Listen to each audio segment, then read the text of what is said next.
One, from its origins to its execution, couldn't be more old-school sci-fi if it tried. The other tries to bolster that with some flashy effects and a more generic plot. The Time Machine. They Remade It.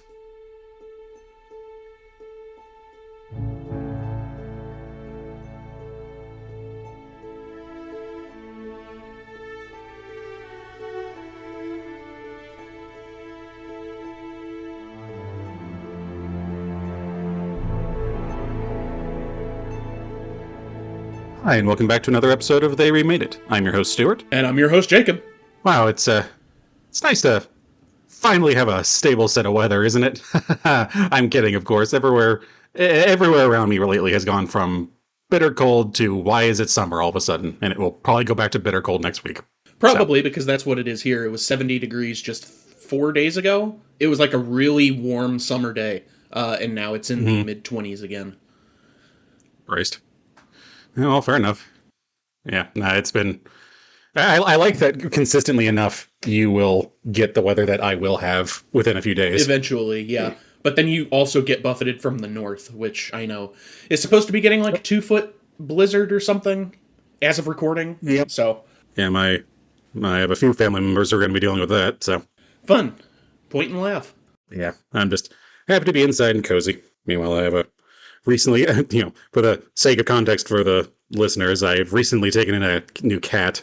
So if it sounds like I'm batting something away or like you hear a rhythmic sound, it's because I've decided to pick up said cat because she lives in the office where I record currently. You might be able to hear her currently, actually. I've had her in my arms for a second. That also means Jacob didn't edit properly. Yeah, well, fair. It means I also didn't edit properly if I didn't get rid of my noise reduction. Or do my noise reduction, rather. Fair. But, what have you been watching with the cat? Watching? Honestly, not much. There really hasn't been anything that's been wanting to grab at me here lately. Haven't really kept up with TV shows. God, there was one Hannah and I watched the other day, but it's lost on me now, which tells me how much impression it left on me. So really, there just hasn't been anything that's been grabbing my interest a whole lot, which is, kind of sad, but at the same time, I guess it kind of makes sense for this time of year. Otherwise, I've been trying to kind of just keep creative pursuits going and, playing games and such. Been doing a bit more writing on my own time and the occasional drawing. I've been actually starting to get into pixel art, so I'm going to try to maybe start trying my hand at practicing that some more. Nice. I have a technical background when it comes to, my career, and so I used AutoCAD a lot. And so I have a certain understanding from a technical side, so I'm trying to use that in conjunction, but, pixel, art and technical drawings are a very different thing, so it's interesting getting used to both, how they interact with each other. But, I've been enjoying that. Otherwise, I've been playing the assorted game. I think I mentioned last time I was playing Cult of the Lamb. I've kind of stopped that for now because I've gotten into the post-end game that it has at the moment, which is really just play the whole thing again, but harder in a way, which I'm not a huge fan of as far as game mechanics go. It just hasn't grabbed me as much, but, I might pick that back up here in a little while. Otherwise, the new one I've gotten recently was one called Abiotic Factor, which has made a certain amount of impression. It's one of those games that at first, when I heard of it, just seemed like one of those, what's colloquially called friend slop games, where it's just a bunch of people play together, and it's like, oh, it's so crazy and zany. So I didn't think much of it. But then I saw it kind of more directly and saw, oh, so it's Half-Life, but it's a survival game. I can dig that. And so I've been playing it. It's actually been really, really interesting, and it's kind of cool getting used to the mechanics of it. I don't often do survival games just because I usually think they kind of become tedious, but this one has just enough elements that I enjoy that it's been able to grab me pretty well. So that's actually been quite a lot of fun. I'll probably keep doing it single player just because it seems like it's built to be able to handle both single player and multiplayer, which I think is a sign of good design. But I just feel like everything I want to do, and it would just get kind of convoluted if I had to juggle resources with multiple people. So, well, you don't really like playing with other people anyways.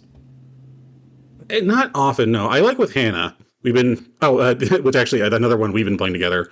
It's still in early access, but it's Roadside Research. Oh, yeah. Familiar. Yeah, that one's been getting a bit more press, but you are aliens running a gas station, and you just have to make sure you're not caught as aliens. It's fine. It's a fun little task manager style thing. in the vein of Supermarket Simulator and that sort of thing.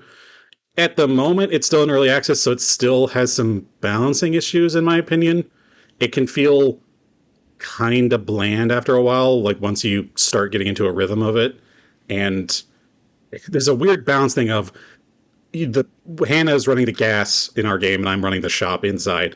There's basically nobody coming inside and all our money is coming from gas. And at a certain point, it's like, why even bother with all this internal stuff if there's basically nobody coming for it? So it's just a bit kind of lopsided at times. So I know I'm sure they're going to be working on that progressively, but I hope they do a bit more with it just so I can kind of flesh out a bit better. Sure. Yeah, I enjoy doing some lighter stuff with Hannah, but yeah, as far as the bigger survivalist stuff, it's kind of hard for me just to be able to kind of keep on task with that, just because I always have my own kind of mindset going into it. So doing a big team thing usually just isn't my bag. Mm-hmm. But yeah, that's kind of the extent of it. Like I said, not a whole lot's been gripping me as far as stuff to watch, so I'll try to watch a bit more here these next few weeks if I can. Maybe try to go back to the theater, see if there's anything, special at our local like art theater or that sort of thing. That's fine. I mean, it's not changing paths all that much. I'm used to the podcast is the start of the podcast is Stuart talking about video games. Yeah, I realize that now, and I am sorry for that, but But yeah, what about you? I'm sure you have actually kept up with the actual assignment.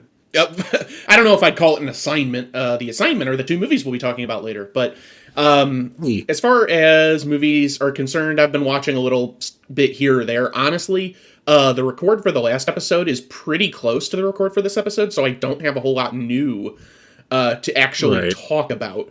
I've still kept up with watching things, as I said. I caught My Man Godfrey and for 1930s, and that was fun. I had never seen it before. It also apparently has a spiritual remake of sorts in the 50s. So that's something that's on my radar now for a potential future episode, because I had a lot of fun with the original. Nice. Yeah, and I've been keeping on as well with the Best Picture train. Most recently was The Life of Emile Zola, 1937, I believe. Either it was a 1937 film or it won Best Picture in 37, which means it would have been 36. So it's in that general time period. I've been watching a lot of stuff from the 30s, apparently, just in general. So, really? Yeah. And that was pretty all right. It doesn't do a lot for me, especially because it's one of those fictionalized biography sort of films about the famous French writer. But it does have perhaps one of the most irritating courtroom scenes I have ever seen in something, deliberately so. And so, huge props to that. It's one of those things where you read a lot about different time periods and how law and governing was handled. But I think this is one of the best interpretations of that to film, where I'm watching it and I'm like, I know that all this really happened, but I hate this, So it's doing its job there. So yeah, pretty good. It's like I said, didn't grab me in a lot of ways. Those types of movies usually don't, but it's definitely on the better end of the Best Picture winner spectrum, I would say. So good on that. Out of curiosity, out of all the ones you've seen, what would you say the ratio is of good Best Picture winners to bad ones? Would you say it's pretty even, or would you say it's lopsided one way or the other? I would say it's pretty even, honestly, because the vast majority of them, I think, are right in the middle. So the average is heavily weighted towards, like, 3.5 stars, that general zone. For me, I'd almost call that bad if we're judging by Best Picture winner. It's like, wow. Well, but it's personal. I thought all of them would at least be 4 stars. Well, a lot of it is personal taste, though, because with the exception of maybe 2 that I can think of, most of them, even if I'm not a fan, I can see why it won. Or I can see what the thought process was.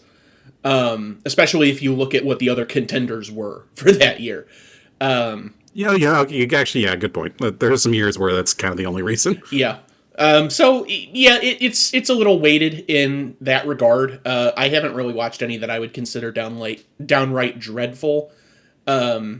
as a part of the recent experiment. Obviously, there are ones that I've seen that I'm not a fan of, even if I can understand why they won. Things like, obviously, The Departed, we mentioned before. Crash is another one that is just like, how did this win?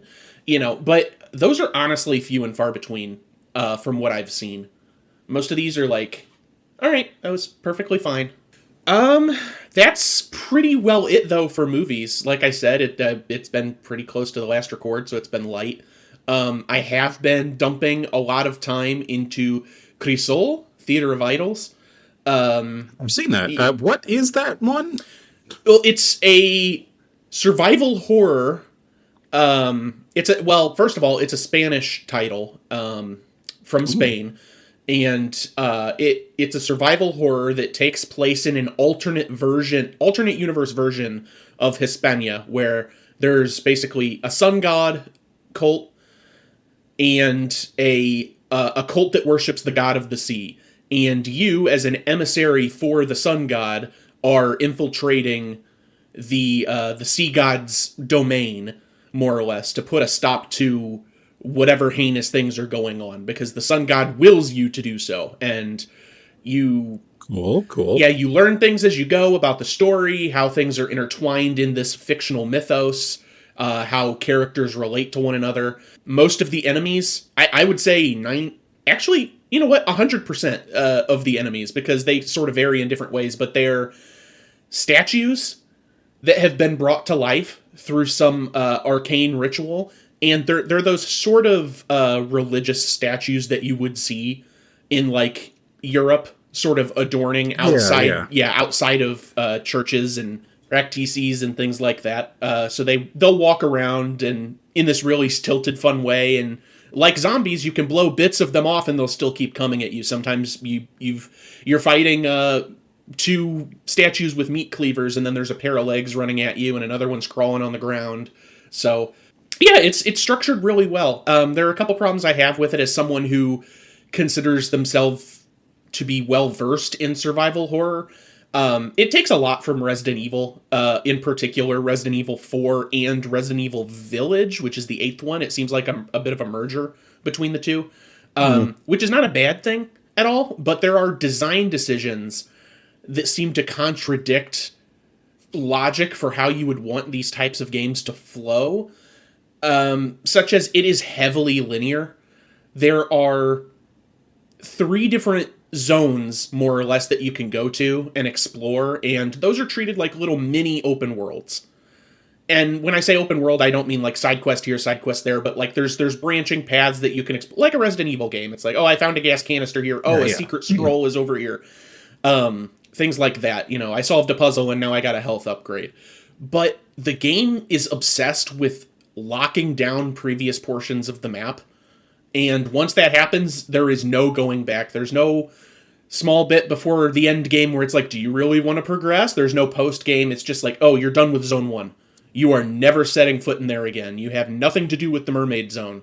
I'm like, okay, that's not really how these types of games normally work, especially when a lot of the stuff that you're finding are upgrades. So it's like, right, with the exception of your knife and your pistol, and then a weapon at the end of the game that they give you, technically all of the other weapons are permanently missable. The shotgun, the sniper rifle, the machine gun, all missable, as well as like health upgrades and things like that. And it doesn't make a lot of sense to me. I mean, the game is pretty giving with its map structure, so if you're constantly checking your map to make sure that you clean zones out and you're very meticulous, you probably won't have a problem. But I don't feel like I should be playing a game that I'm otherwise enjoying and pausing like every 10 seconds to make sure a zone is blue or not. And part of that is my own neuroses when it comes to playing games. I'm well aware. But still, it can get a little tiresome, and I hope that gets patched, or maybe they introduce a new game plus or something like that. It is odd, of all things to do with it. I know ultimately Resident Evil isn't necessarily Metroidvania, but it's got elements of it. Yeah, I mean, especially as you go on in the series and they gain quality of life improvements, which is why this feels a lot like Resident Evil 4 mixed with Resident Evil 8, specifically. In vibes, it feels like those were inspirations. Before I forget, the default voice set. This is a Spanish game from Spain with a lot of Spanish influence. The default voice setting is English dub, and it ranges from okay to downright abhorrent.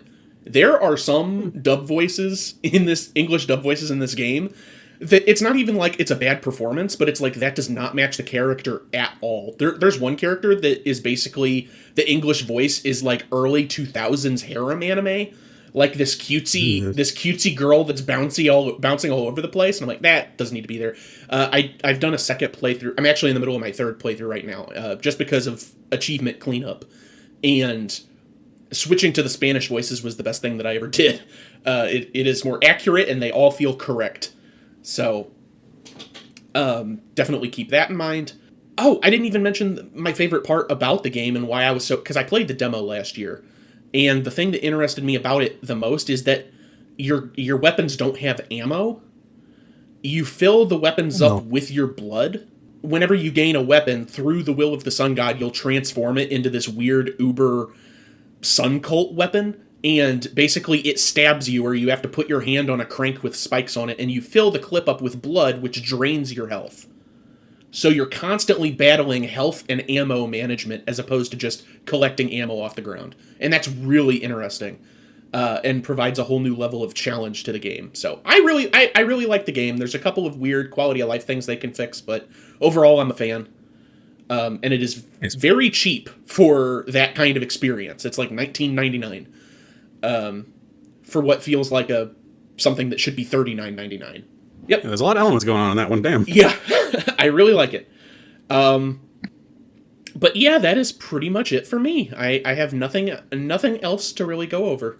Well, fantastic. And now's about the time I'd have some sort of clever segue to relate to our movie going into it. And I really, really wanted to come up with something of like time travel, or like we have a thing where we record the ending first and then we splice it in differently. But then I realized, oh, wait a minute. If there's one thing I think I hate more than anything in any kind of media, it's time travel tropes. Ooh. So I'm not going to do that. And I'm just going to say, this is the time machine. I think we should go back in time before you even introduce that idea.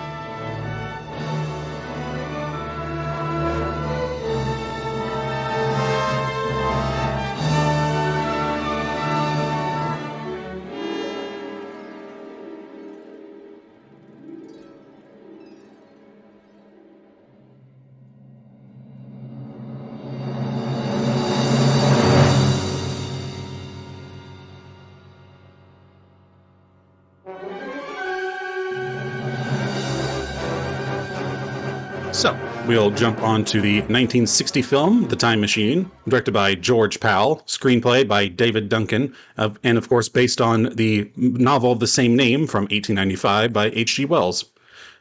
Its cast is made up of Rod Taylor as H. George Wells, I see what you did there, Alan Young as David Philby and his son James, Yvette Mimieux as Weena, Sebastian Cabot as Dr. Philip Hillier, Tom Helmore as Anthony Bridewell, Whit Bissell as Walter Kemp, Doris Lloyd as Mrs. Watchett, and Paul Frees as the voice of the Rings, which we'll get to later. He is uncredited. Jumping into the plot, on January 5th, 1900, four friends arrive for a dinner at the London home of their inventor friend George. He is absent, however, but then suddenly appears, bedraggled, exhausted, and covered in soot. He recounts then what had happened to him prior. At the group's earlier dinner on New Year's Eve, George stated that that time is the fourth dimension, one that he had been studying for some time now. He shows David Philby, Dr. Philip Hillier, Anthony Bridewell, and Walter Kemp a scale model of a time machine of his creation. When a tiny lever on it is pressed, the device quickly disappears forever. George says that it went forward in time, but his friends are skeptical. The group leaves George's house. Philby reluctantly stays behind, however, as he senses George is not himself. George then retires to his private laboratory that holds a complete, full-size time machine capable of holding a human pilot. George decides to move forward in time, first in small increments to test the effects of the machine, and then to September of 1917 in the midst of World War I. He meets Philby's son, James, who says Philby had died in the war.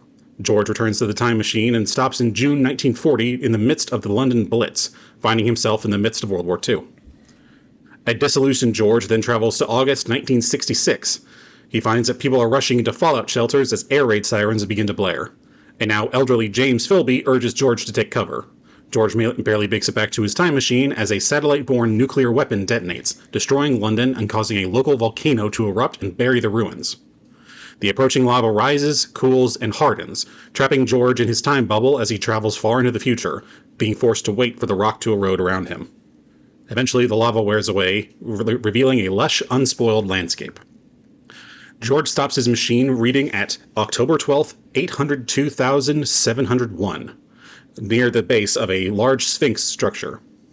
He encounters young men and women wearing simple clothing gathered by a stream.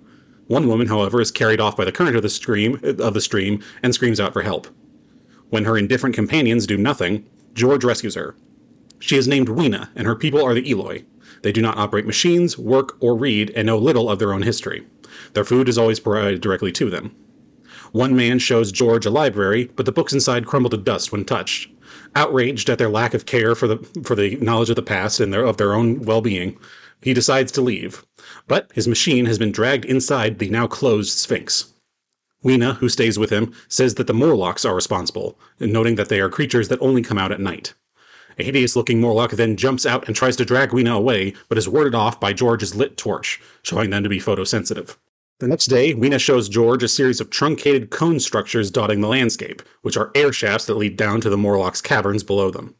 Weena also shows George an ancient museum where talking rings, a form of storage device, tell of a long-ago war between the East and West that lasted a full 326 years and contaminated the atmosphere to the point of being unbreathable, which rendered the Earth unlivable. Another ring describes humanity's struggles for survival. Many people decided to live underground, while some eventually returned to the surface. George realizes that this was the beginning of the speciation that resulted in the Morlocks and the Eloi. He starts to climb down a shaft, but stops when sirens emerge and blare out from the Sphinx above. The Eloi go into a trance-like state and head for the open doors at the Sphinx's base. The sirens stop and the doors close, trapping Weena and many others inside, while the others outside merely walk away, their placid lives completely unaffected. George, defiant, enters the caverns through the air shafts. He discovers that the Morlocks raise the Eloi as food to be cannibalized. He finds Weena and fights off the creatures, finally inspiring the Eloi around him to defend themselves. George sets fires underground and urges the Eloi to climb back up to the surface. He directs them to then drop tree branches down the shafts, resulting in the spreading of the fire and the caverns to burn and collapse. The next morning, the Sphinx's doors are found open.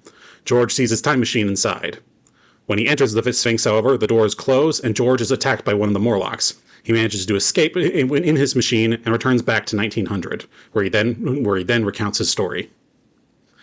After George recounts this story, his friends remain skeptical. He then produces a flower that Weena had given him, and Philby, an amateur botanist, because this guy has to be everything in this plot, says it is an unknown species. George decides to bid farewell to his guests, but Philby returns shortly thereafter to find George and his time machine gone. His housekeeper, Mrs. Watchett, notes that nothing is missing except for 3 books that she was unable to identify. Philby speculates that George has returned to the distant future to help the Eloi build a new civilization. When Mrs. Watchett wonders if George will ever return, Philby remarks that he has all the time in the world.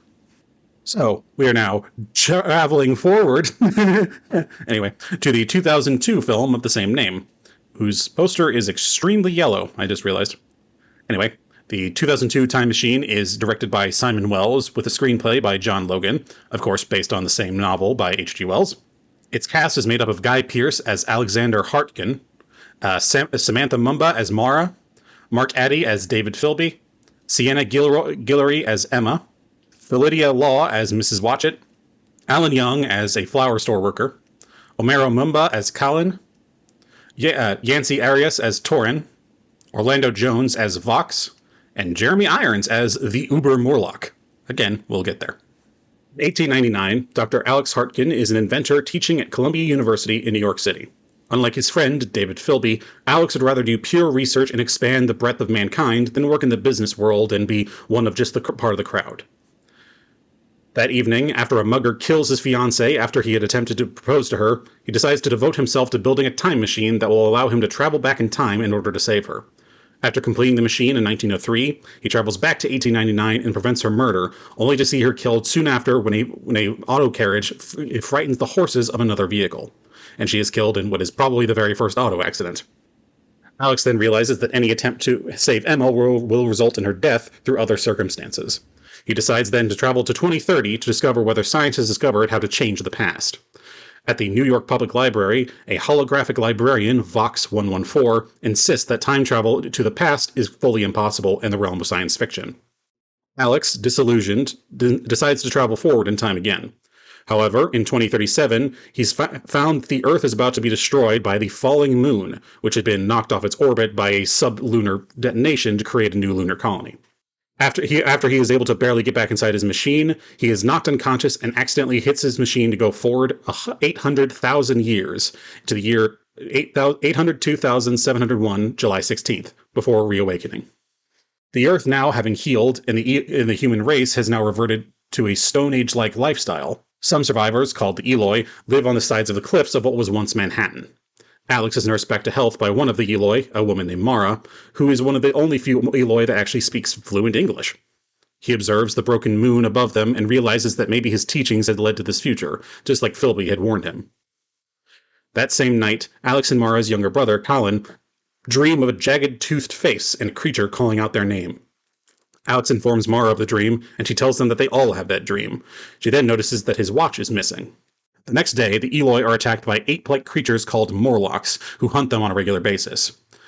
Mara herself is dragged into the underground along with several other Eloi. To rescue Mara, Colin leads Alex to Vox 114, who is somehow still functional after 800,000 years. After learning from Vox how to find the Morlocks, Alex enters their underground lair through an opening that resembles the large face from his nightmares. He is captured and thrown into an area where Mara sits in a cage. There, Alex meets a more intelligent and fully humanoid Uber-Morlock, who explains that Morlocks are descended from humans who went underground after the moon had broken apart, whereas Eloi evolved from those who remained on the surface. The Uber-Morlocks are a group of telepaths, who rule the other Morlocks and who use the Eloi as food and breeding vessels. The Uber-Morlock then explains that Alex cannot alter Emma's fate. Since her death drove him to build the time machine in the first place, saving her would prevent its own construction and cause what's called a grandfather paradox. The Uber-Morlock shows Alexander the time machine, returns his watch, and orders him to go home, away from this time. Alex gets into the machine, but instead pulls the Uber-Morlock inside, carrying them into the future as they fight. The Uber-Morlock dies by rapidly aging when Alex pushes him outside of the machine's temporal bubble. Alex stops in the year 635,427,810, revealing a harsh, rust-colored sky over a wasteland of active Morlock caves. Now, finally accepting that he can't save Emma, Alex travels back in order to rescue Mara. After freeing her, he starts the machine and jams its gears with his watch, distorting time inside of it. Pursued by the Morlocks, Alex and Mara return to the surface as the time distortion explodes the machine, killing the Morlocks throughout the valley and destroying their caves. Alex begins a new life with Mara and the Eloi, while Vox 114 helps to educate them. Back in 1903, Philby and Mrs. Watchett, Alex's housekeeper, discuss his absence in his laboratory. Philby tells Mrs. Watchett that he is glad Alex has gone to a place where he can finally find peace, and Philby would like to hire her on as his housekeeper. She accepts while awaiting Alex's supposed return, but privately bids Alex a fond farewell. Philby leaves, looking towards the laboratory affectionately, and proudly throws his own bowler hat away as a tribute to Alex's objection to blind conformity. It's a whole thing. They talked about it. Everyone was wearing bowler hats. Probably not really accurate for the time. Anyway, it's done. It's confusing. Yeah, we spent a lot of time on that. But... My God. Oh, we need to spend more time going over full circle.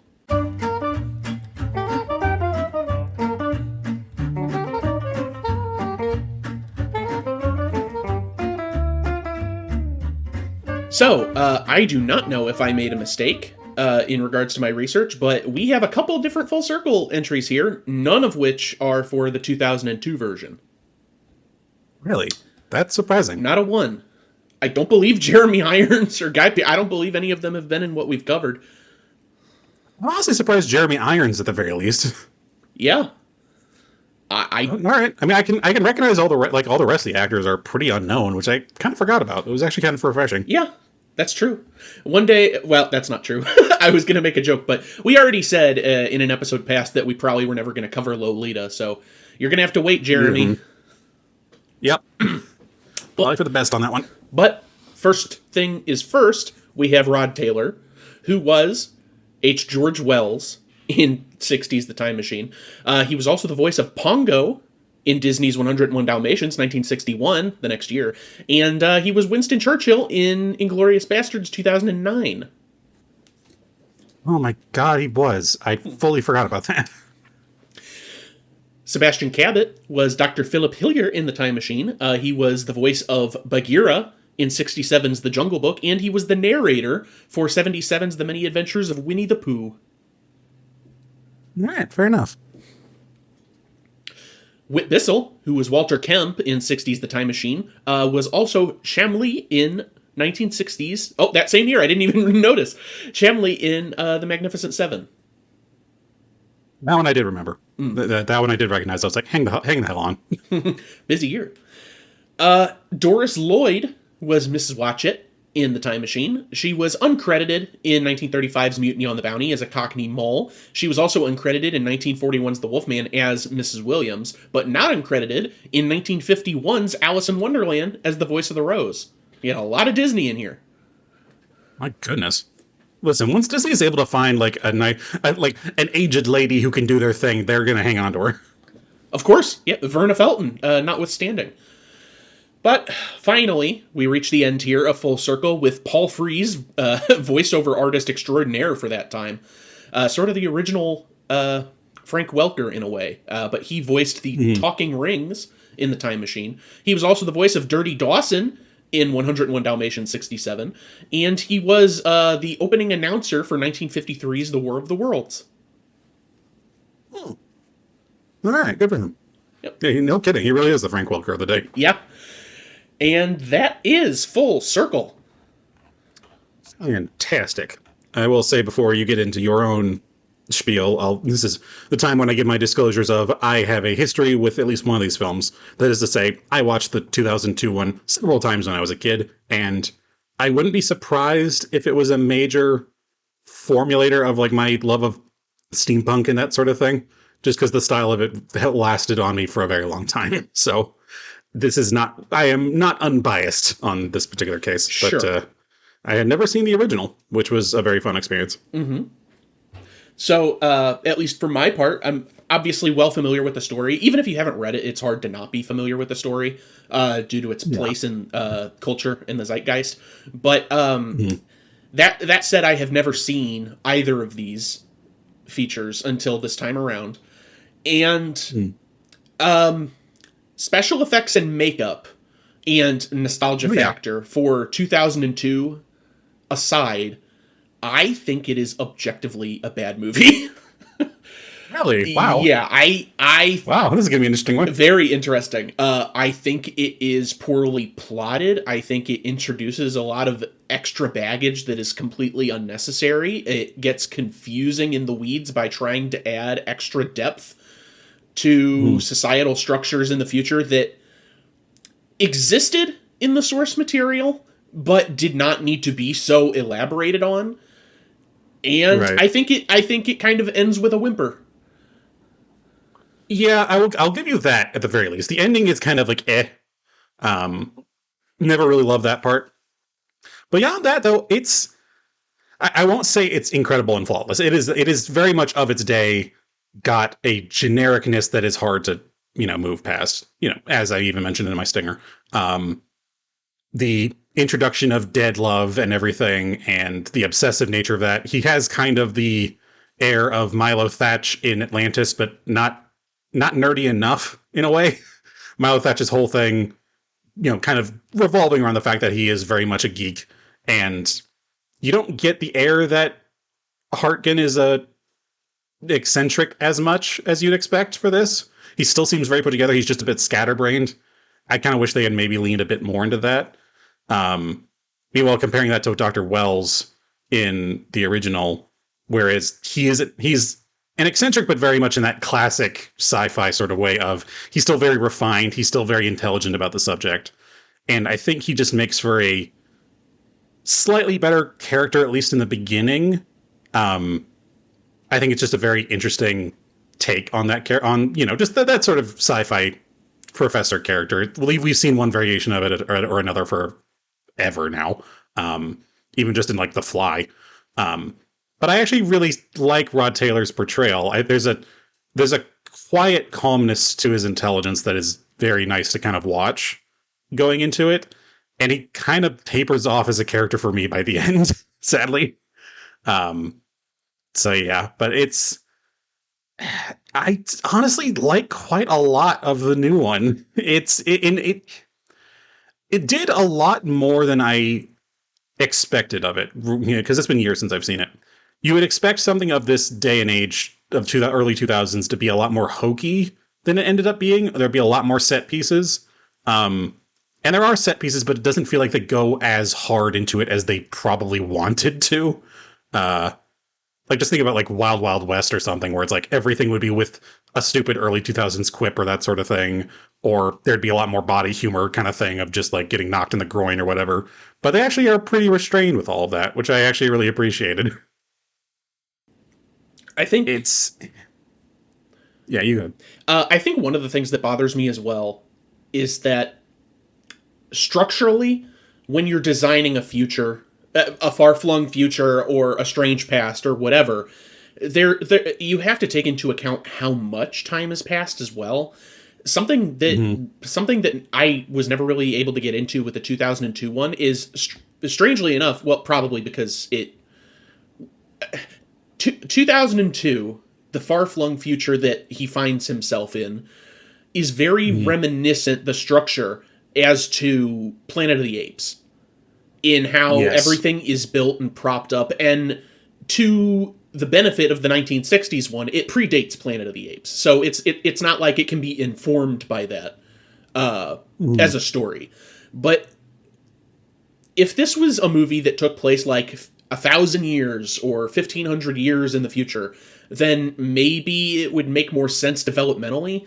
But it just doesn't look visually interesting, even as a dystopia, for something that is 8,000 years or 7,000 years from now, which is 800,000. 800,000. Yeah, even wilder.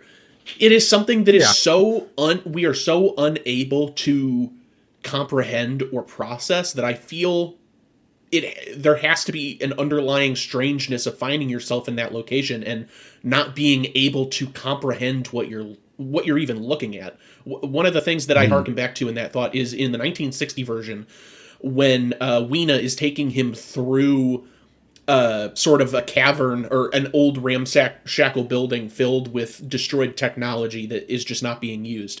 There's just machines that are lying around that have such a strange quality about them, and then the encyclopedic knowledge that they have are rings, metallic rings that you spin on a table that then reverberates talk audio. About impracticality.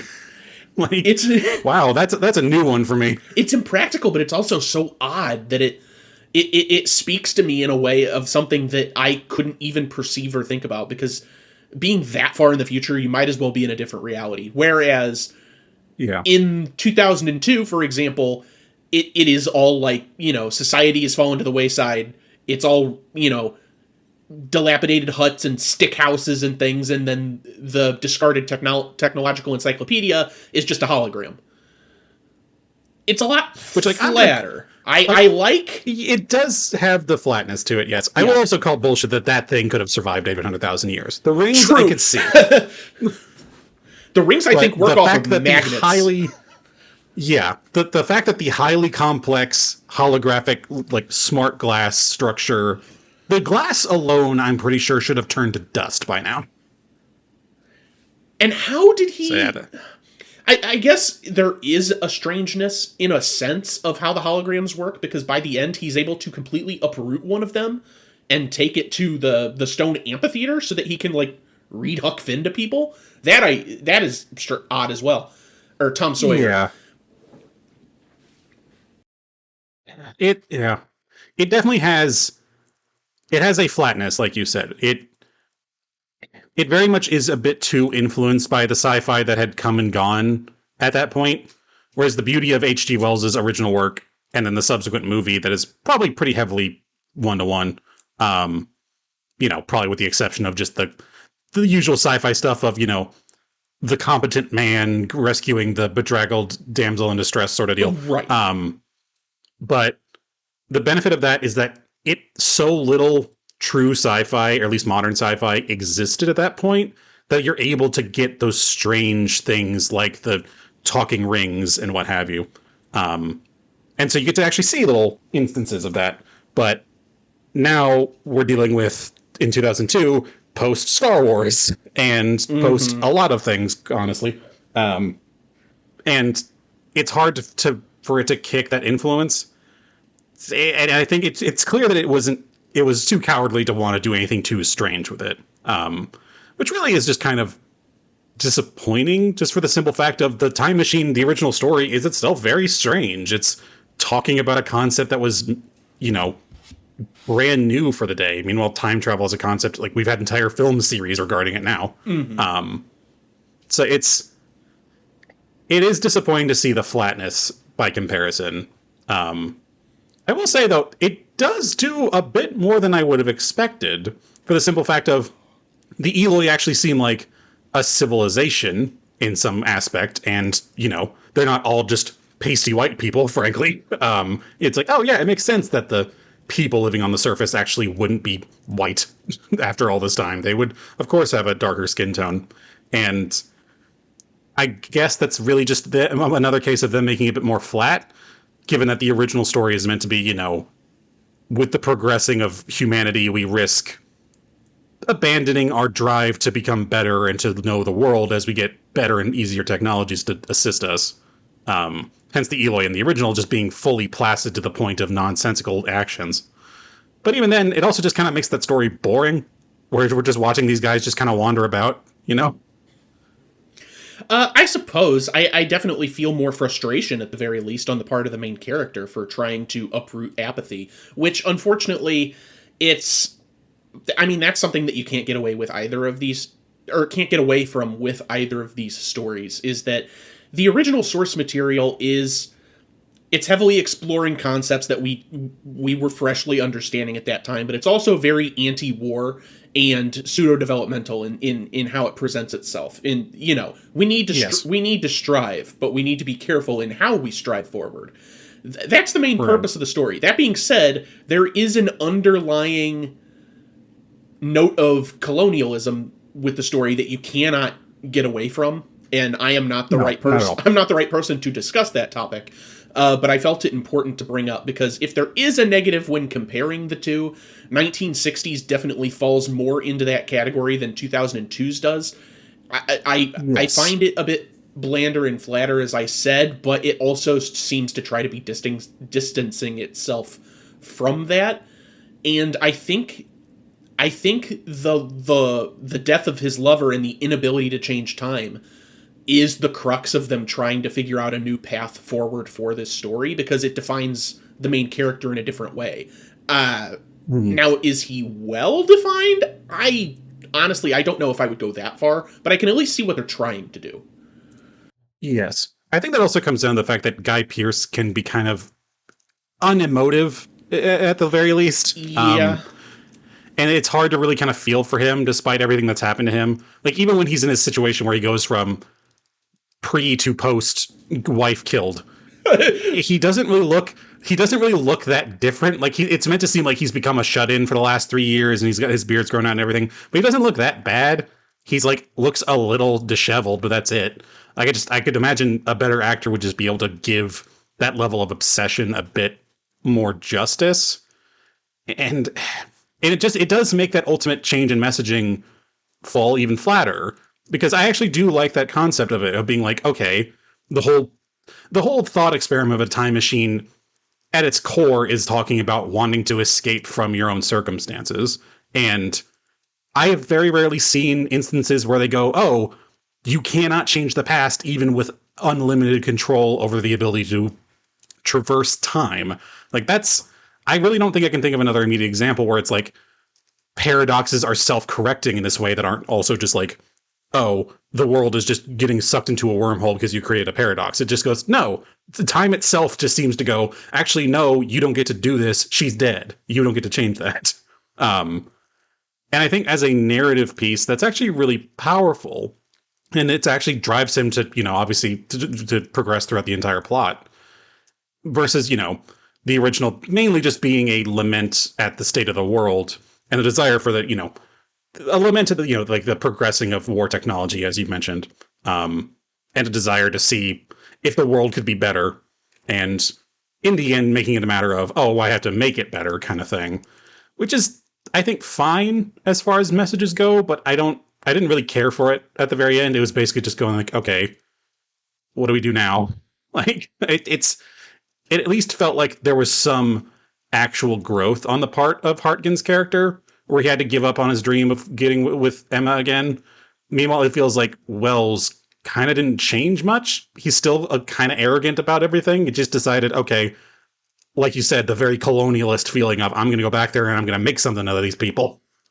I'm like, I do. Just, and it sucks because I want to like 2002. I just, there are too many elements of it that I don't care for that make me dislike it actively. And one of those elements is the comparison between the two characters, because honestly, I wish that anyone other than Guy Pearce was doing this character, frankly. Yes, that truly, that's also so much of why I am willing to excuse a lot in the 2002 one. It's a matter of, if it were someone else, I think this plot would be very good. And that's the only thing I think that's holding it back. It's truly that I just don't think this was the right person to play this character.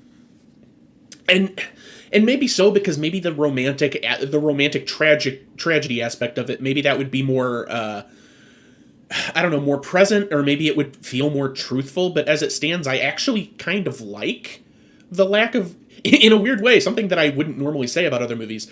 I like the lack of growth in the character from the original, the Wells character, because he feels out of time.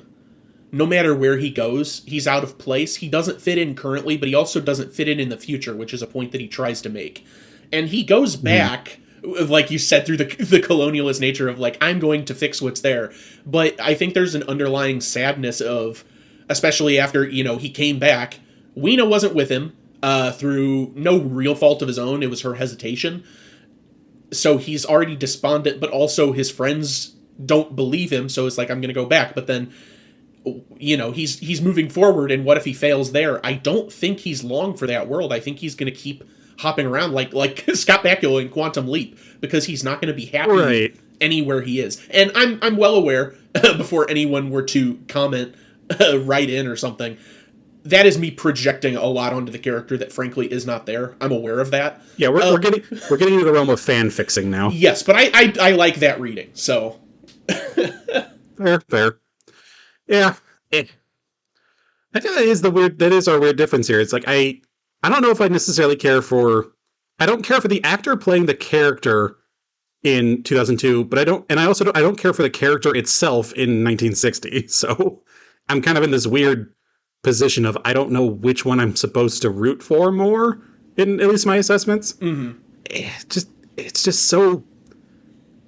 I think definitely the 2000 frustrates me. I think definitely the 2002 one. He's more of a tragic figure that has been emotionally stunted and has to get over it. Regardless of how I feel about the 2002 one, if you have to pick a more sympathetic character that experiences an actual arc, it's without a doubt the Guy Pearce version. As lackluster as his performance may be. Right. I feel like if this had been done. And it's clear that that 2002 also had a big was influenced heavily by the 1990s Mummy movies. Oh, yeah. It's like, even just from the poster alone. I feel like if it were done by the same people who had done the Mummy, it may have turned out a bit better. It may have gone more towards the comedic route. Like I said, I like that it didn't do that. But I don't know. The Mummy at least had a bit more heart to it at times, and it felt like the characters actually emoted a bit more properly, at least in a way that made it not feel quite so stilted. I will say, all the Eloy actors in the 2002 one, I loved all of them. I thought they all did a great job. It truly is just Guy Pearce, I just feel like, being comparatively kind of wooden to everybody else. Yeah. I don't think, with the exception of Guy Pearce, I don't think I hated any of the actors in the 2002 one. I just didn't like what they were given to work with, and I didn't care for the set pieces. I mean, it is completely obvious for me to say Jeremy Irons is fucking magnificent in anything he does, and that includes this, even though I feel like that character doesn't have much of a place in the movie. Yeah, the addition of the Uber-Morlocks thing was dumb. I don't really know. I think it was just meant to kind of be a pseudo Deus Ex Machina in the classic sense, that basically Yeah. to come forward and say, I am now here to explain the minutia of the plot. And I don't know. I feel like maybe if they hadn't made such a point of making them the subspecies of the Morlock, like maybe they had, what if they had just expanded on the Morlock in general and they weren't just these ape-like creatures? What if all of them were comparatively strong, like the Jeremy Irons character? That would actually create a bit of nuance to the situation, that it's not just, oh, here are the sweet, happy people who lived up top, and here are the degraded, like non-humanoid creatures from down below. It's like, oh no, they're actually both full societies that just happen to be in conflict. It's like, I don't know. Right. But it feels like they could have done something with that, but they just decided, oh, super versions who we are literally calling Uber, as if we seriously cannot see the horrifically eugenicist things we're implying with all of this. Yeah, that's dumb. It's very stupid. To be fair, that's a problem I have with the original story too. And it's because the Morlock are still generally treated the same way as these brutish monsters that are cannibals, but you also have to remember they maintain machines, and they farm and they cultivate. Even if it's cultivating humans so that they can eat them, they are still an intelligent society that is practicing underground agriculture and livestock rending. Like, yeah, husbandry is not a simple thing, people. Yeah, the Morlocks are more. They should be more of an advanced culture than the Enoi are, even if it doesn't look as pleasant. So the ape thing, and that's not necessarily a problem with 60 or O2. I think that's just a problem with the story, maybe. Yeah. But that's nitpicking. It may be like, I will say they do it a bit better in the 60 version, just for the fact of they also make the Eloi themselves also sort of mentally like it's still kind of mentally developmental to like the average human. They're still very much like these placid creatures that are in their own way practically of livestock quality. They don't really have much self-preservation, if any at all, and they're being cultivated. Like, at least that makes it feel like, okay, yeah, this actually is essentially a whole other species. Meanwhile, the 2002 one, it's like, no, these are just people up top here. These are normal human beings that are just being hunted for, the sake of these other guys. Yeah. And that just means the comparison isn't quite as nuanced. I'm glad you mentioned that. That is something I like about 60 as well, and it harkens back to the original subtext of being anti-war, or at least anti the direction war was headed, because it plays on the fears of the time, in that the Inoi had been conditioned to herd themselves into a bomb shelter, basically, whenever they heard that siren, and that's something that that was instilled over time because of the war. Whereas 2002, it is basically the Planet of the Apes on horseback rounding up humans. Yes. Yeah, sadly. Yeah. Like, there's no real nuance going on here. Meanwhile, the 61 actually is like, oh, wow, a statement on the society that has been, conditioned to be in constant fear of nuclear annihilation. What a concept. Imagine that. An entire species whose entire life on a daily basis is being run by fear. I can't imagine what that's like. Oh. Sorry. We'll keep ourselves from going too far down the hole. Yeah. You know what? I can kind of see why they didn't necessarily go with that angle in the year 2002. Well, yeah. Probably for the best that they didn't try. Well, that's also not 2002's fault. It's Hollywood's fault in general. That everything post 2001 did end up neutered for a long time. And that's just the system. Like, oh, we can't do that. We can't remind people of that. Things getting pulled, Spider-Man posters and trailers being erased. Like, come on. Yeah. I mean, like, at the same time, I kind of get it. It's like one of those things of like, listen, we don't want to risk this even a little, considering the circumstances. And also given, the whole Patriot Act thing. I get it from a business standpoint, for sure. It is just very anti-art. Yeah, for sure.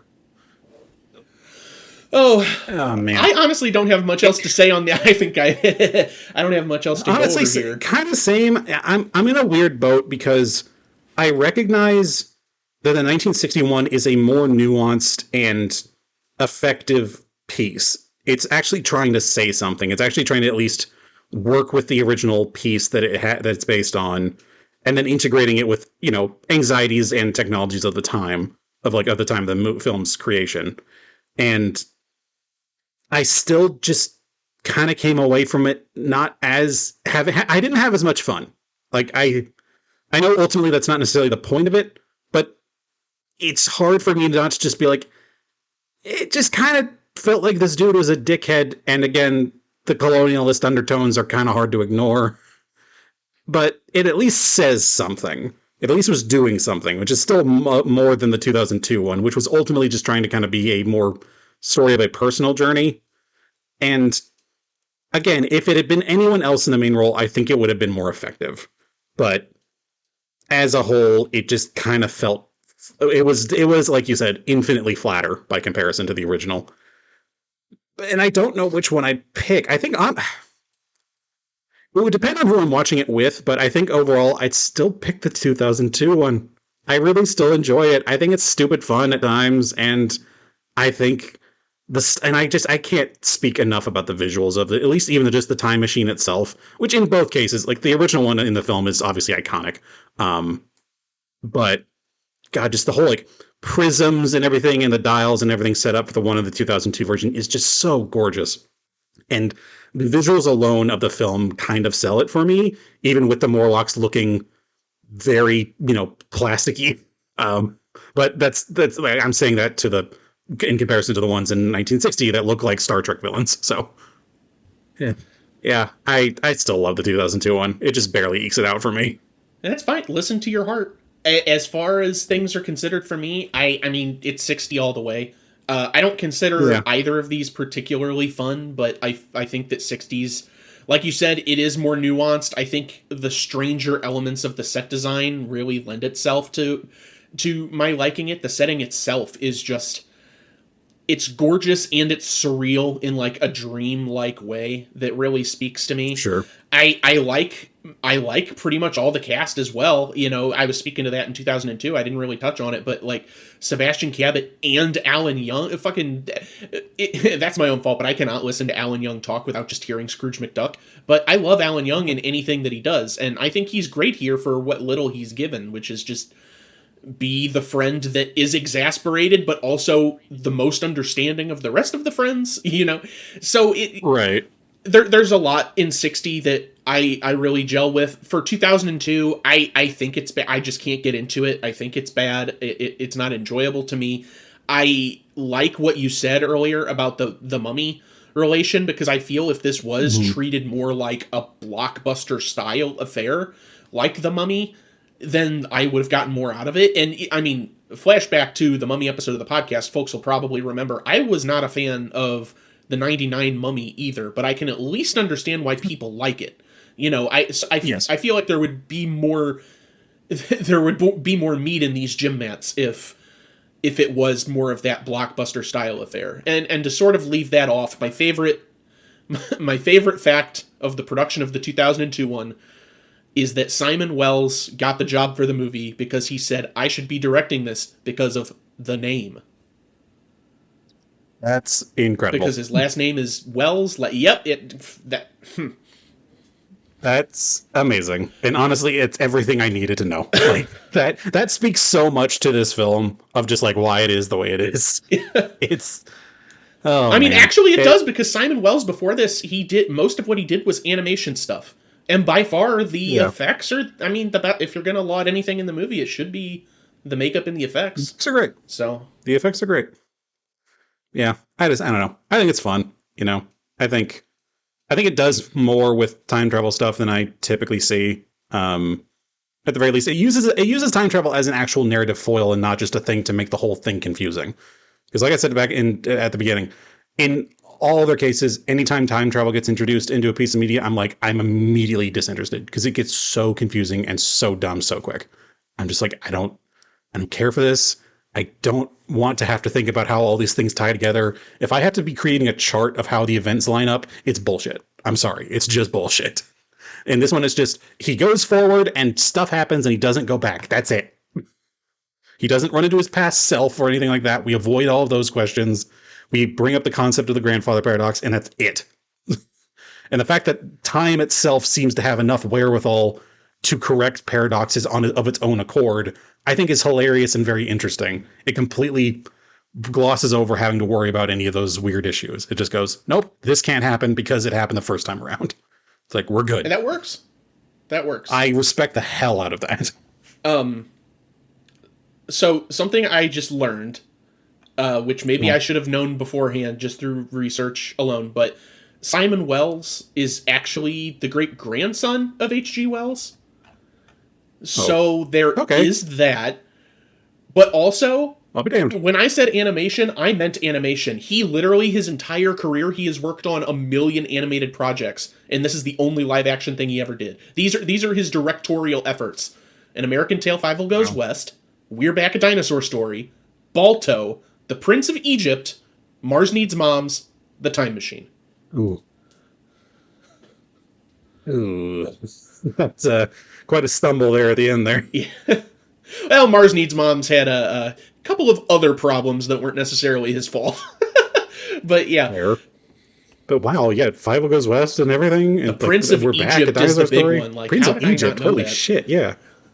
But looking at this film, I'm like, I can see it. I can absolutely see it.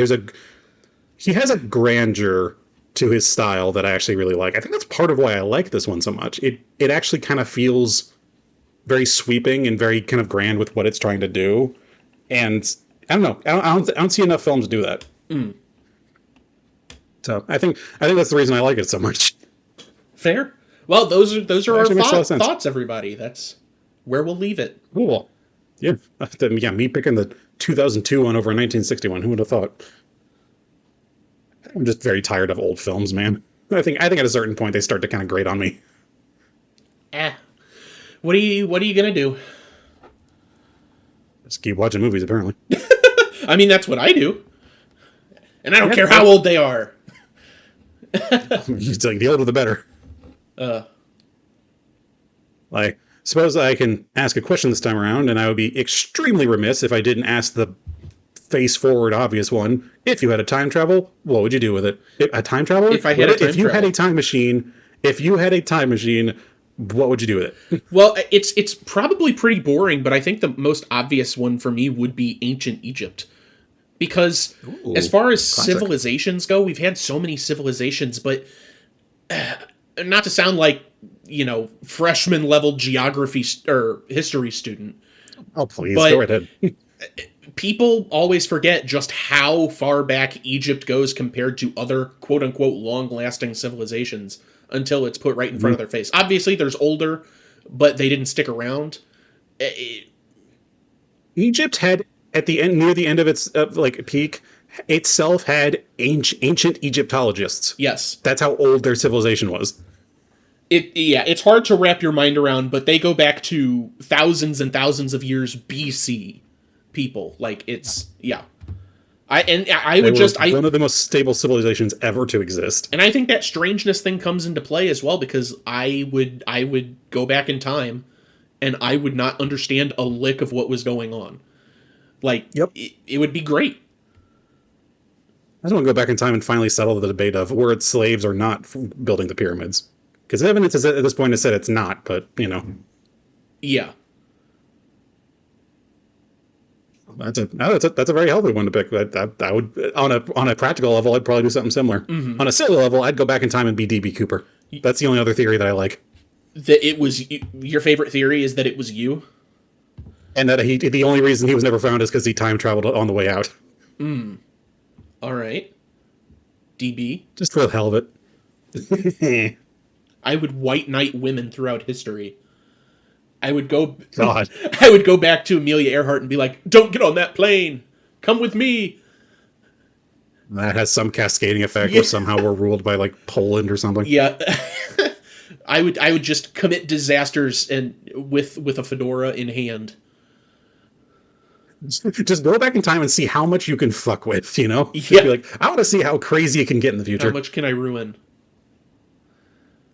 I mean, I would love that it still has the 2002 rules of no matter what you do, it still ends up with the same events. So it just keeps having to do crazier and crazier shit to counteract anything you do.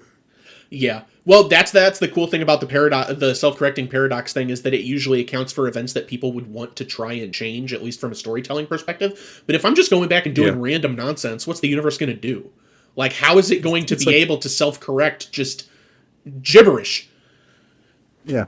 It's like I introduced AA batteries and flashlights to the Puritans just to freak them out. What are you going to do now, universe? Yeah, it's like feeding Chat GPT just nonsense backwards language. It's like, not so smart now, are you, universe? Oh my god, the comparison of the universe to AI. I mean, listen, let's not go down that path. Yeah. That is not an endorsement in any way, but it is a thought experiment.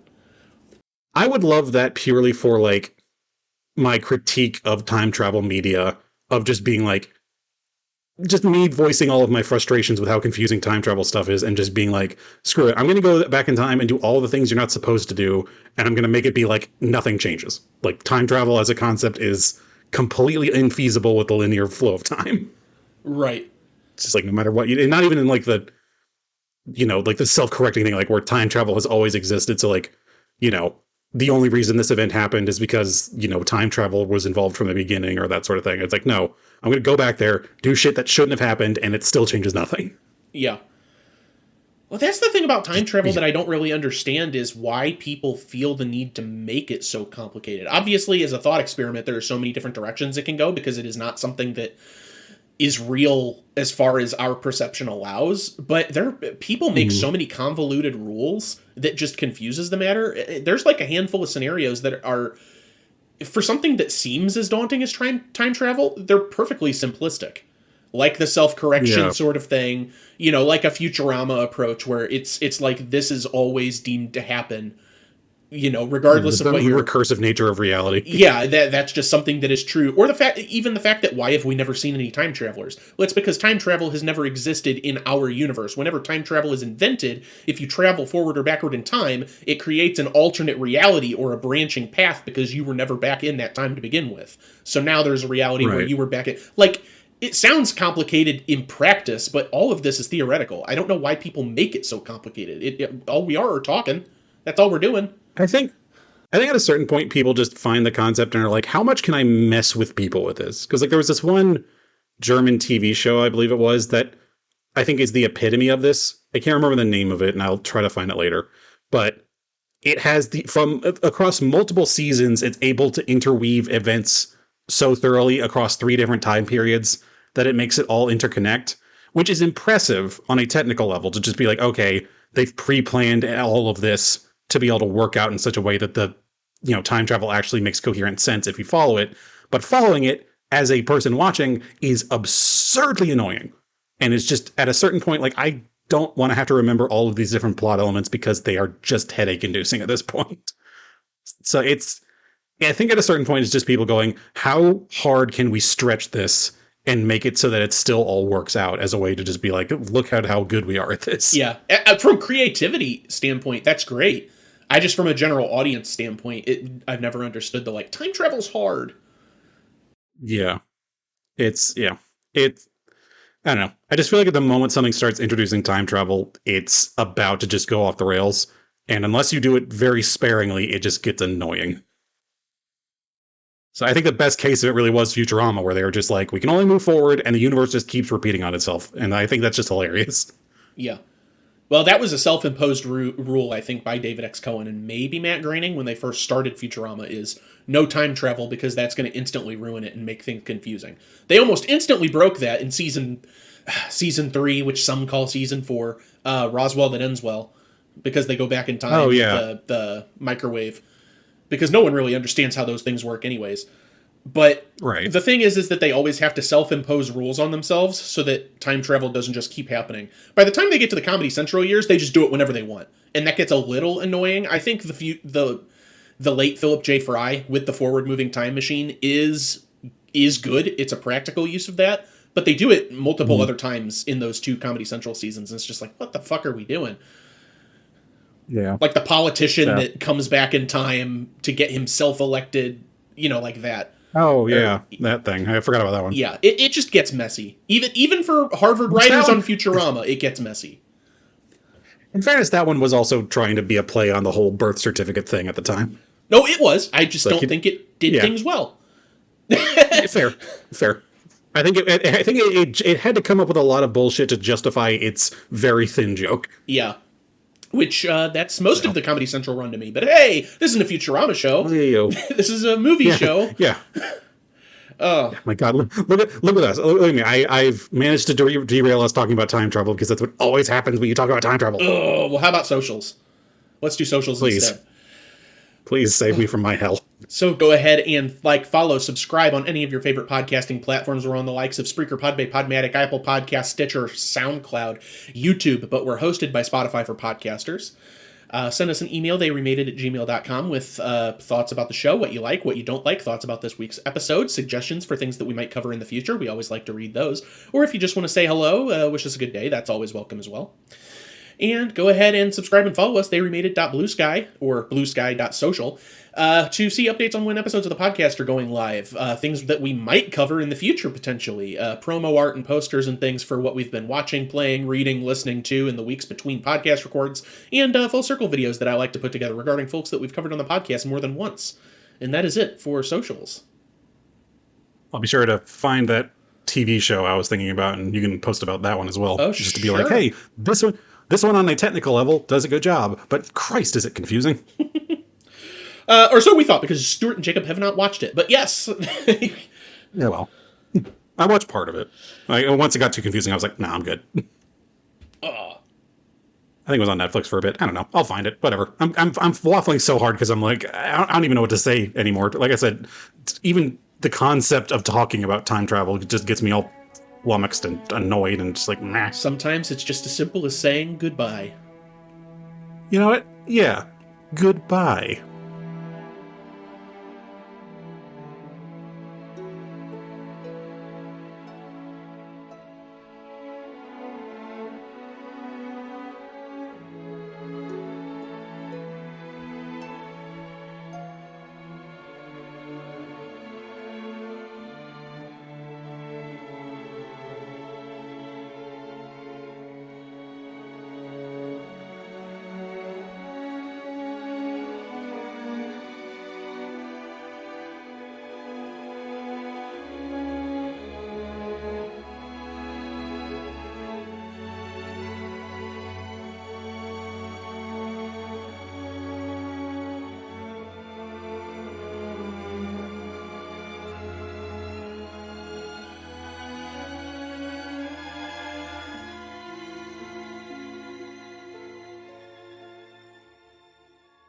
Control their thoughts.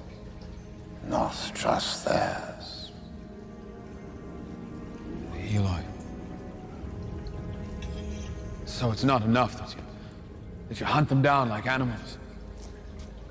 That's their role here. To be your food. Yes.